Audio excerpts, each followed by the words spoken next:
What is up, squad? I know it's been a while since our last YouTube video, so we'll be doing our best to make sure we keep cranking them out from now on.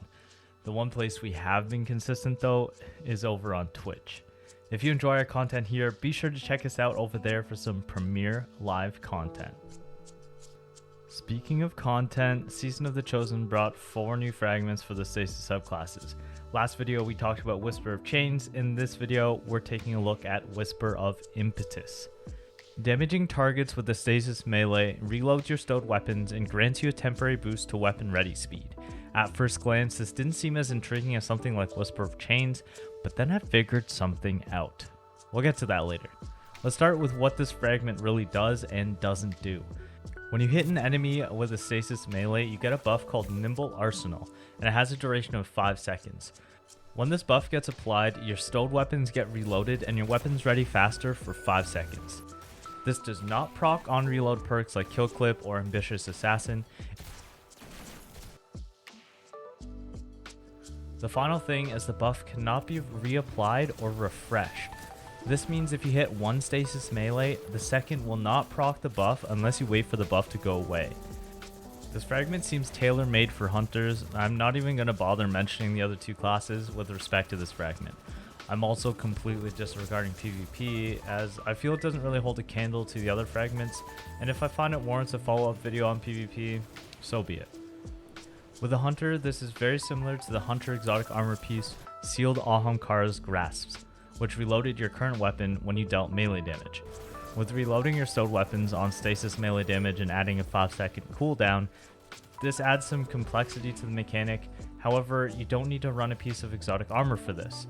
This means you can run something like Dragon Shadow to reload all your guns and get a melee back. And maybe something like Monte Carlo that reloads itself on a melee kill and gets increased damage with melee kills and has a chance to give you a melee charge back on kills. Oh, and maybe Grim Harvest for more melee charges. And just like that, I think we got a build on our hands.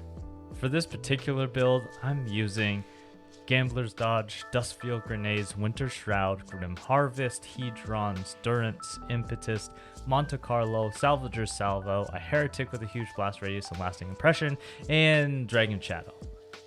With this build, you almost always have shurikens, you have a lot of uptime on Monte Carlo's bonus damage, and this gives me some real WoW vibes with the cooldown tracking and rotations possible. So to test this, I defined an easily accessible, soloable boss that wouldn't just die on me right away, so here I am in Gambit private matches. Now this actually gives me a good opportunity to show you how ad clear works. So for normal ad clear, you can make liberal use of your shurikens, your dodge, your grenade launcher, and the Monte Carlo almost always has bonus damage. You can open with a grenade launcher, swap to your Monte Carlo, throw your shuriken, it reloads your grenade launcher. Now you probably have bonus damage on your Monte Carlo, go to town with that for a bit, swap to your grenade launcher and rinse and repeat.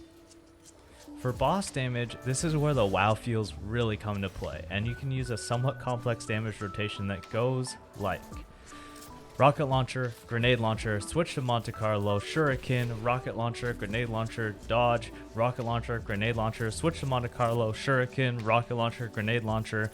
Now you have a little bit of time so you can reload a grenade launcher or rocket launcher and use it, and then switch to Monte Carlo, shuriken, rocket launcher, grenade launcher. I know, it's probably a little over the top. You may as well just spam anarchy and be done with it. But this lets you output a crazy amount of damage in a short amount of time, and it's super fun to play with. Let us know in the comments if you've played around with this fragment at all and what kind of builds you're putting together. That's all I got for you today. Take her easy, bud.